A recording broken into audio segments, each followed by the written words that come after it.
Hey everyone, it's me, your instructor, Rachel, and as I promised, I'm doing a fudge recipe demo for you. Now, as we learned in class, fudge is a crystalline candy, which means it has organized areas of crystals and liquid. And the way crystalline candy is made, and in this case we're making fudge, is you make a super saturated solution of sugar and liquid. And in this case, our fudge is going to be a super saturated solution of sugar, and in our case it's actually going to be with milk. It could be with water or whole milk, skim milk. The water is boiled so it can dissolve all of the sugar, but when it's cooled it becomes super saturated, because at that point in its cooled state it is now holding more sugar than it could have when under normal circumstances. Like if we try to add that amount of sugar to cold water, it's not going to hold that amount of sugar. We have to heat it first and slowly cool it down. Now when the fudge is complete, the final brix is supposed to be around 80 as defined by our textbook. So I've got my refractometer here that I'm going to be measuring the final brix with. I also have a thermometer because we have to keep track of all of the temperatures as we go along. And remember, there's different stages in the process where the fudge will be stirred and then not stirred, because we don't want to form bigger crystals. Okay, so the recipe that I'm going to be using for this demo is by the Hershey Kitchen. And I chose this recipe because Hershey, they're obviously experts in chocolate and candy and other similar products. And they have test kitchens where they practice and they have people making it. They're not just random bloggers throwing recipes on the internet without confirming that they work. And they also make a point of explaining in the recipe at what point we should boil, at what point we shouldn't. They don't go into all of the sugar and the crystallization that we're going to talk about, but they do make a point of telling you when you can and cannot stir. They just don't give you the whys. So the first step in this process is to line your pans with foil and butter, which I've already done in advance. I've got my pans lined. That's so everything's ready when you're done to pour it out. I have my 3 cups of sugar that I'm going to put in the pot here. I have my cocoa powder. This is 2/3 of a cup of dark cocoa powder.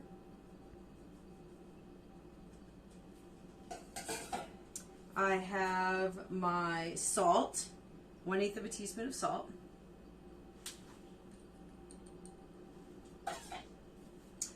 And that is it for now. I'm going to now cook this over medium heat.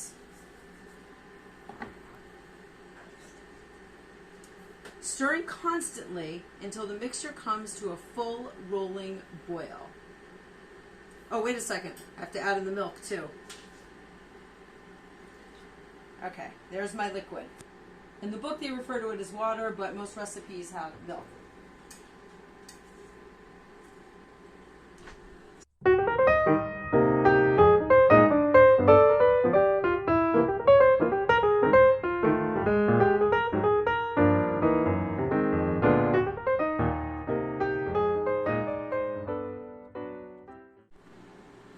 So as per the directions, I have stirred my mixture until it came to a boil. So it's boiling right now. But the next step is to continue to let it boil until it gets to 234 degrees Fahrenheit. Right now I'm at about 180, but I'm not allowed to stir at this point.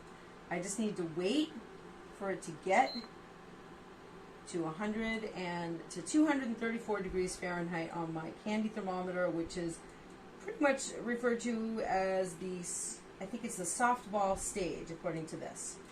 So you just have to be patient and not have your heat on too high. And you don't want to stir, not even with your thermometer. I should just going to gently move my thermometer over to here and just keep an eye on my temperature. And wait for it to hit that 234, because if you don't bring it up to the right temperature, then your fudge will be too liquidy and it won't set. But if you overcook it, then you're not going to have any liquid at all and then you're not going to be able to have any crystals. It's just going to be like a non-crystalline candy. It'll be like hard candy. So that's the key thing here, is you really want to get it to the right temperature of 237 degrees. Sorry, 234 degrees. Softball stage. All right, so I have been very patient, and I have not stirred. I'm trying to bring it up to 234 degrees Fahrenheit, and it's just not getting there, but I've definitely been boiling it, and the textbook actually says that boiling, once it rises above 212 degrees Fahrenheit, all the sugar should be in solution. So I don't want to burn my fudge, so I'm going to do the test right now. That they recommend, and this is probably for people that don't have thermometers. It's the cold water test. I'm putting a little blob of candy into cold water, and according to this, it should form a soft ball which flattens. And it does. It forms a soft ball. So I didn't quite reach the temperature, and I don't know why. Maybe I'm not using top quality cookware, not sure, but I've reached that stage, and now I'm separately going to be scientific about it, and I'm going to measure my bricks with my refractometer, and my bricks is 92, so a little high. I probably, who knows how it will come out. It'll be very thick fudge, but 92.8. It probably should have been closer in the 80s.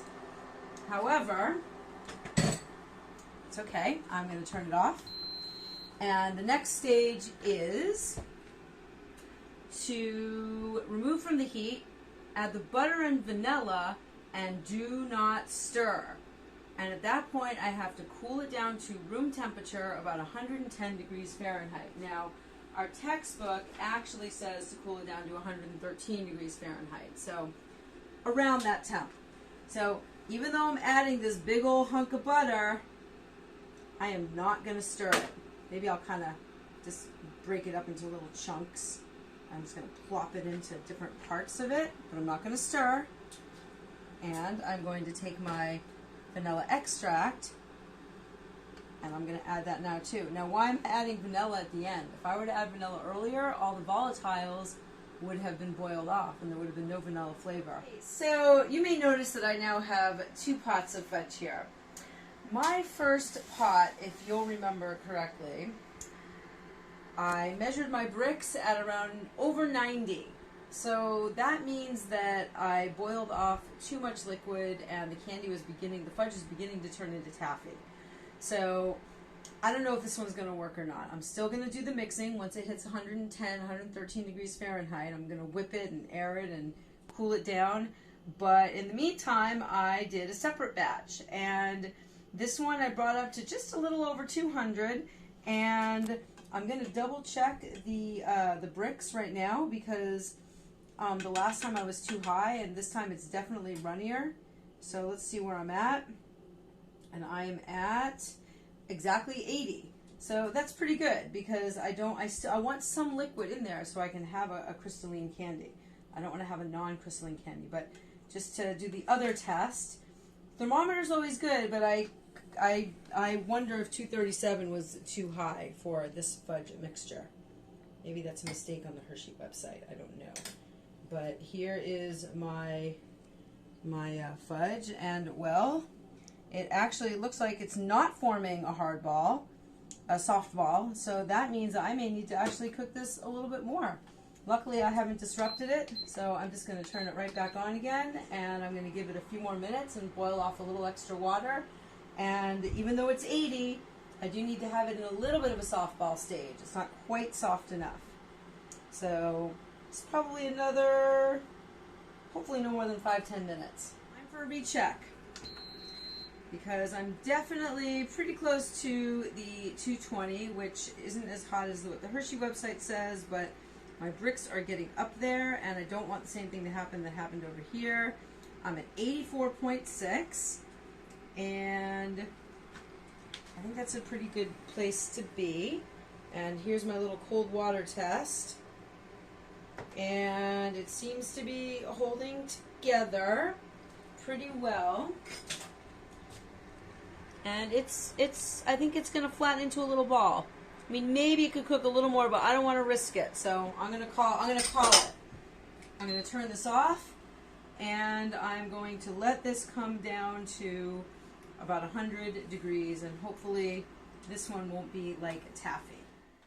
All right, well, I've got my second batch here, and this is the one where the bricks coming out is about like 85-ish, and it's definitely a lot smoother, and I haven't touched it. I threw in the butter and the vanilla at the end, and it's just around 110 degrees right now, 112 degrees, and it's pretty smooth. I have not disrupted. I have not created any sugar nucleus crystals, and my next step is I have to beat it with a wooden spoon. However, I don't have a wooden spoon. I just have this teeny guy, so I'm going to have to use this flat spatula. But the next stage is beat it until it thickens and just begins to lose some of its gloss for about 7 minutes or so.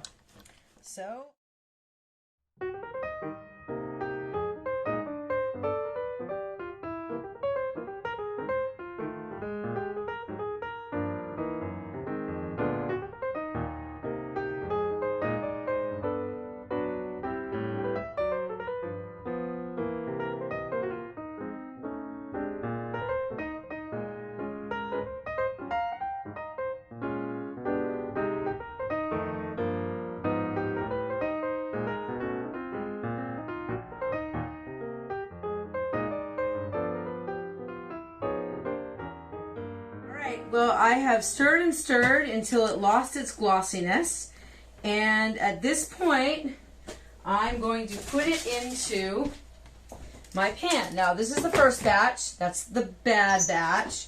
Maybe not. I mean, it tasted fine. And this is batch number 2, the hopefully better batch. And let's take a look here. Let's see, how am I going to get this out? This is getting pretty firm.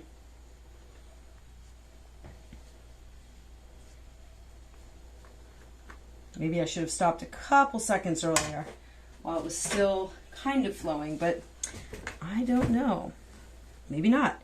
Maybe I'm just going to plop it in. I mean, it is fudgy. It's kind of like, it looks like fudge to me. This could be a winner. Maybe science really does work.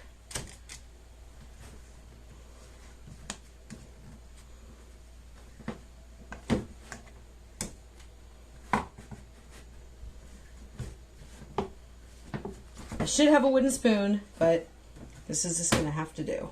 But I'm left-handed, so I got the left-handed glove. And this feels the way warm fudge should feel, so I think I nailed it.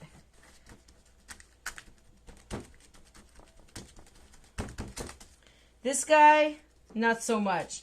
Grainy, crystally, overcooked it, may have burned it. A lot of things went wrong here, but this batch came out really nice. All right, so we got batch 1 and batch 2. So a couple things that could have caused my issues. It could have been the pan. It could have been the fact that I used a combination of heavy cream and water instead of whole milk. I could have possibly had less water in the formula that I needed in order to achieve my supersaturated solution. Like maybe I went beyond supersaturation, but I don't know, because I did the same thing again. I added a little extra water in this one, just in case, not much. It was still 1.5 cups total, but this one's looking really good. I think we're gonna have a nice fudge tomorrow, and if it's smooth and creamy, then we did a good job. And as long as you just do not everything exactly as what I did, but learn from my mistakes, then you too can make perfect fudge from Hershey Kitchens. All right, well, here we are. It's the next day. I had to give my fudge a chance to set and firm up so we could evaluate the results together. Now, as you remember, I did first batch and then I did another batch. I had a lot of issues with the first batch. I kept cooking it and cooking it and cooking it because it didn't seem to hit the 235 degree Fahrenheit temperature. And at the same time, I checked the bricks. I did the ball test in the water. And it was definitely, it started creeping up very high in the bricks, almost too high for what a fudge should be. and it was definitely passing the water test, but at that point it was just too late. And the end result is this fudge is not good. It is not firm. It is extremely gritty. Like, I can feel the crystals. It just feels like, I don't know, like it just feels like it didn't set properly. I overcooked it. I probably touched it a little bit too much during the cool down process because I was trying to figure out if it was okay or not. Total disaster. Let's move on to batch number 2. Now, batch number 2 was a complete success. I knew this because I checked right when I didn't bring it all the way up to boiling, and that makes me question whether my thermometer might have had an issue. But I did cross-check on my refractometer, and I also did the softball test where I put a little blob in cold water, and those all came out fine. So I basically decided that maybe something was wrong with my thermometer, or who knows. But anyway, I used other methods of determining if it was ready or not, and it appeared to be, so I went with my gut. I threw in the butter, I let it cool down, I didn't touch it, and when I was ready, you saw that it was nice and smooth, and when I whipped it up, it kind of lost its shine, which meant that the air was being whipped into it, and the end result is beautiful fudge that I would not be ashamed to bring to a party during the holidays. It's very creamy, not gritty at all. It's like I did it perfectly. So, you know, there's a lot of things that can cause fudge to go the wrong way. And, you know, we discussed a lot of this in class. I'm just going to quickly run through the list. The temperature and the final sugar concentration, that's clearly where this error took place. If you cook it too long and too hot, you lose too much moisture, you end up with a hard, kind of crumbly candy. Or if you have too much liquid in it, then your candy is going to be too soft and there's not going to be any setting going on. Rainy day, there could be moisture in the air. Maybe you don't beat it enough or aerate it enough. Or maybe there's not enough interfering substances. Now, I use butter in both of these cases, and butter does actually prevent the crystals from reforming, but that was the same in both of these recipes. How quickly it boils. Maybe I might have boiled it too quickly, or maybe I didn't boil it fast enough. Maybe I didn't use enough. I actually didn't use any acid. I could have used cream of tartar. But either way, the process that I used for this second batch came out just perfect. So I would like to invite all of you students to try to follow and make this fudge recipe on your own. And don't do what I did. Don't substitute heavy cream. I mean, I did combine it with some milk, but I still think that maybe I didn't quite have enough water in it, and that could have caused some problems. But follow the recipe exactly as it's described, and I'm sure that you will have success. And let me know if you do. I'd love to see your pictures.